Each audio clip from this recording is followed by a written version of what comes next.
Introduction of the environmental policy. This policy is an action that the government has taken to protect the environment in Malaysia to prevent the occurrence of undue impact on the environment due to human actions. Environmental policy is important for a country because to guide society to love, prevent and control any problem which will cause the environment to be destroyed. Environmental policy focus on the problems such as human health or the clean and green environmental.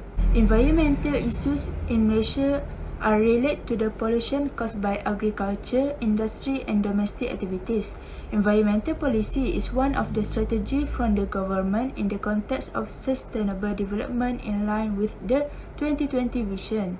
In 1983, the United Nations established a World Commission on Development and the Environment, and this commission called on all countries to make policy to promote environmental protection. Based on this, the Malaysian government introduced the National Environment Policy NEP in October 22. This policy will guide the federal and state government. There are a lot of strategies had been enacted so that Malaysia can achieve the sustainable development. There are 8 principles of list under of nation policy on the environment. This principle is to harmonize economic development goals with environmental imperative. This 8 principle is reiterated and supported. First, stewardship of the environment. This principle to respect and care the environment in accordance with the biggest moral and ethical standards. The second principle is conservation of nature's vitality and diversity to ensure the integrity of nature and the life support system. Support system natural habitats must be preserved. Third, continuous improvement in the quality of the environment. This principle for maintain continuous improvement in efficiently and environmental quality while following economic growth and human development goals. 4. Sustainable use of natural resource, about to manage natural resource use in order to preserve the resource base and avoid environmental degradation.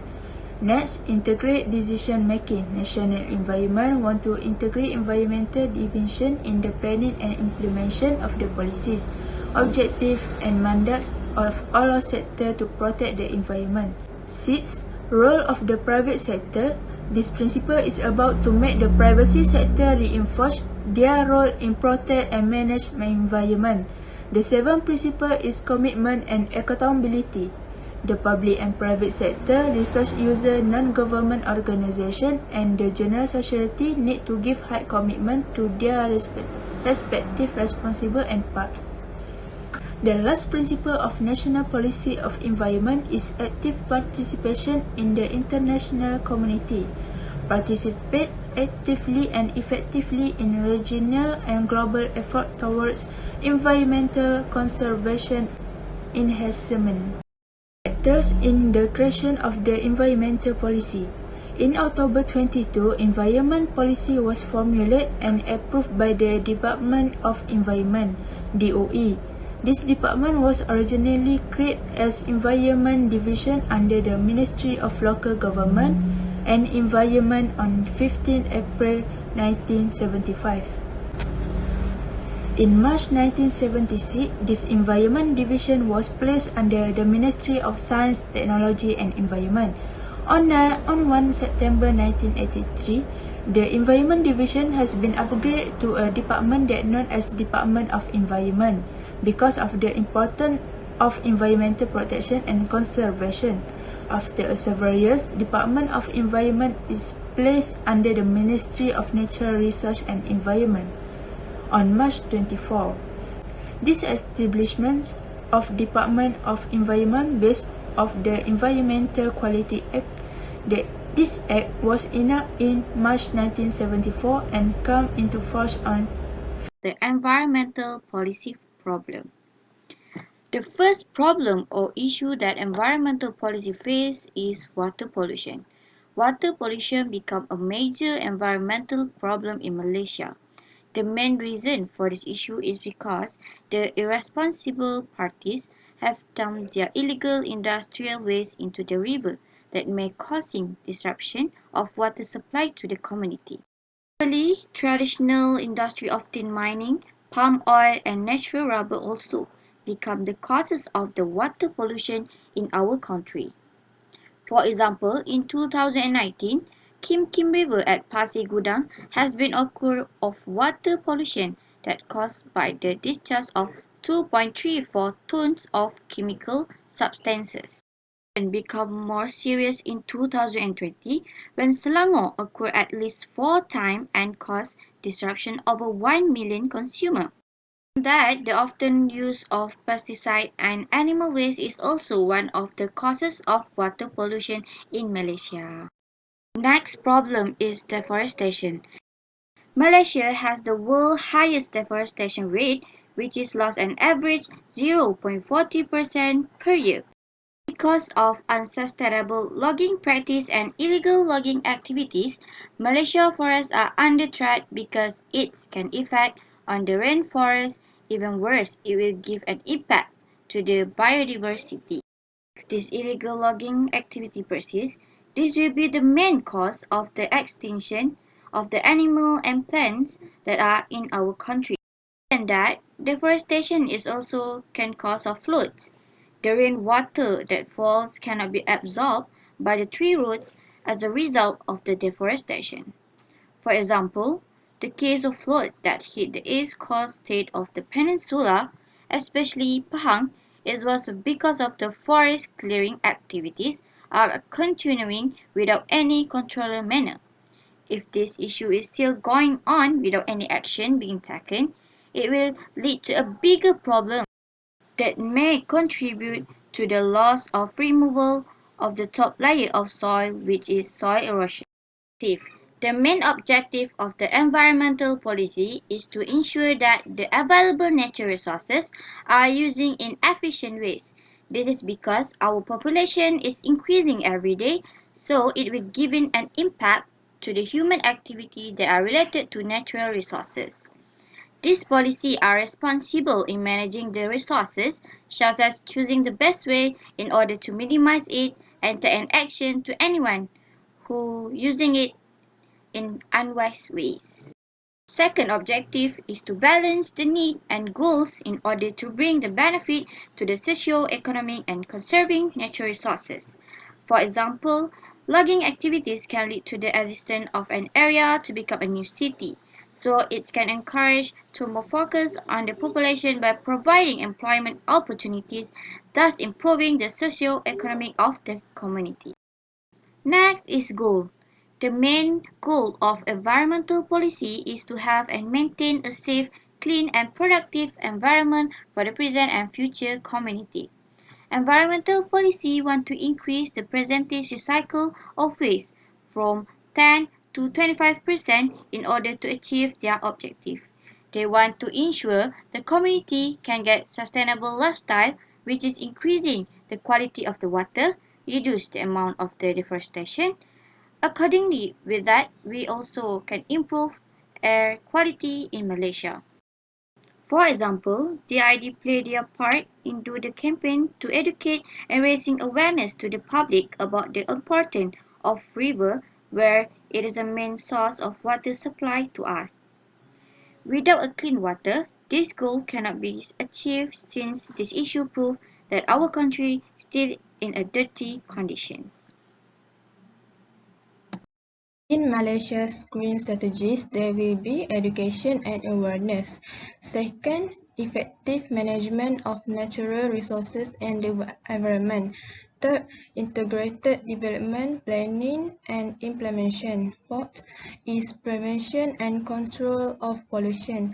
And the last is environmental degradation. The Love Our Rivers campaign is to educate the public about the importance of rivers and the environment in our life, while also highlighting the critical condition of pollution faced by our rivers. The campaign goals are to raise public awareness about the role of rivers in people's everyday life and to encourage people to care for and enjoy rivers and the environment. Furthermore, it will raise public consciousness about the importance of protecting the natural environment and rivers. River adoption also will be available during this campaign. The aims of this is instilling a sense of responsibility in schools and local residents through ownership status or river adoption. This initiative was effective in ensuring that a number of rivers across the country were maintained, rehabilitated, and beautified on a regular basis. There was also an amazing program called River Cleaning Program. The river cleaning project leads to the solution of the solid waste crisis in urban areas. It is to prevent floating trash that has discovered in rivers throughout the country in heavily populated areas such as towns and cities. The National Gotthard Week and the installation of suitable trash traps in strategic locations along rivers and monsoon drains are among the short-term steps suggested. River beautification also is one of the programs that has been established to take care of our environment. The river beautification should be accompanied by a landscaping program that is in tune with the natural environment and local costume. This program will make the area a focal point, a source of pride and joy for the locals, who will then maintain its beauty and cleanliness. Also, River Watch program, which is particularly appealing to school-age children, is considered a fun program. This program was educational in nature, with school children as the focus of the group. They participated by tracking and assessing river water quality, as well as identifying the problems and causes of water quality degradation. The top 5 most successful schools were chosen to present their findings and share their experience with other schools. Next is environmental awareness campaign. In these programs, there will be Gotthard events, waste management, river protection, education and awareness, as well as beach cleaning. Student and society members such as JKK, NGOs, and others local community play an important role in the success of this event. Environment Conserving Program as a precursor to designing an environmental awareness campaign. A Friday sermon emphasizing the value of environmental conservation as a religious duty and responsibility toward the environment is one of the proposed programs. Next is No Plastic Bag Program initiative has become visible. Its aim to cultivate a spirit of love for this land that can be practiced on a daily basis rather than only on Saturdays for residents of the state, organization, and major supermarkets such as Giant, Tesco, Speedmart, 7-Eleven, and others are also supporting No Plastic Bag Day. The ministry has agreed that all selected businesses across the country will observe No Plastic Bag Day on Saturdays. Users will not be allowed to use plastic bags on this day, so when consumers who want to use a plastic bag on this day will have to pay for a fee. The strength of the policy is existence of Environmental Act. It is already become one of elements that able to make this policy established. Besides, the enforcement of the law also can be implemented if there are possible people who violated the regulation that has been made within this policy. For example, if there are somebody violate a regulation related to environment policy, especially littering at public place, the person has to pay fine. However, if they avoid from do that, there will be action taken toward the person which had been specified in the Act. Based on the previous observation, it is acknowledged that Malaysia has taken serious action in order to ensure that the country's environment always in good care. Secondly, the support from various ministries. This policy obviously requires full support and involvement from another various ministry in the government. The strength of this evaluation are shown in Malaysia as it has rich natural resources in 4 components of environment, namely land, water, air, and ecology. Regarding on this natural resource, Malaysia should be more rational that these components of environment are important in our country. The weakness of the policy is lack of public interest. It is an accurate fact that there are a lot of ministry and government agencies that join in established environment policy. They are joined by launching many programs and activities related to environment. However, they are less publicized to the public. For example, citizens who live in rural areas usually lack of information and able to know only few activities regarding environment that have been launched through media social such as television, radio, and also newspaper.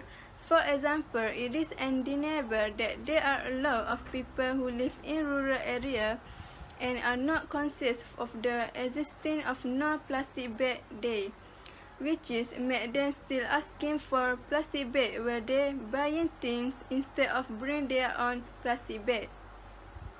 Besides, the enforcement of law where there are rules and regulations formed in order to offset and control the attitude of the people to protect environment surrounding under the environment policy. However, there are several people not taking serious about the rules being done. This policy obviously should be obeyed by the people that involved in environment preservation and protection directly or indirectly. Besides, the outcome of the evaluation regarding environmental policy also indicated some opportunity. It is undeniable that make a strategy is the best attempt to achieve the goals. In the past, as a developing country, Malaysia accomplished such development effort without taking serious consideration about their impact to the environment in the future. However, when environmental implications constantly started to affect economic and social well-being of the nation and its people, then the country immediately take a serious action that more concentrate on the issue. They should enhance the enforcement so that pollution could be recovered and further cases in the future would not occur. Thus, employing more consistent and wise conservation and preservation strategies. On the other hand, this environmental management strategy could also be collaborated between parties related to discuss about the problem. And they also could find any solution to overcome environmental problems that faced by our country. The threat of the policy is due to the lack of budget allocation to establish the wanted project objectives. If allocation are sufficient, they could do more fund to the preserve environment, where they could also buy the right applications to overcome the arising environmental problems. Besides, past experience have shown that environmental complications do not bear entirely isolated consequences. Environmental problems do not occur in only the country that is affected by it, but the aftermath it would affect other nearby countries too. For instance, if a neighboring country experiences a particular air pollution phenomenon, its impact would be also felt by other nearby countries. The recommendation of the policy is to promote active public participation to ensure the implementation of environmental policies and legislation becomes successful. As a result, the government has to attract more people using the publication in media social, so that any various information related environment that be given by government will able be reached well. This policy must involve prevention of environmental damage by launching activities for planning environmental policies. Other than that, the aspect related to overlapping of power between the environmental can be resolved by establishing one-stop center at the federal government level to implement environmental protection measures, as well as enforcing of regulation. Thus, An environmental policy is being carried by the means of the strategies underlined by government to ensure their planning would become the pillar that support the main objectives. Like other developing countries, Malaysia has also placed effort to achieve their aims within the targeted period. Malaysia has applied different approach on the focus period environmental perspectives since 1970. The government realized the importance of protecting and preserving the natural resources before it is too late. In addition to coming up with policy standards, it is also encouraged continuous effort to reach these aims. So, each of the planning was arranged and managed using well-studied guidelines. In conclusion, it should be noted that Malaysia's government is very concerned about environmental sustainability and conservation issues. Environmental policy considerations are generally favorable to the environment. The government should place a greater focus on administration transparency and accountability, especially in the public administration and decision-making process, in collaboration with environmental organizations. The country would grow much faster if the government is more healthy and welcoming to the foreigners.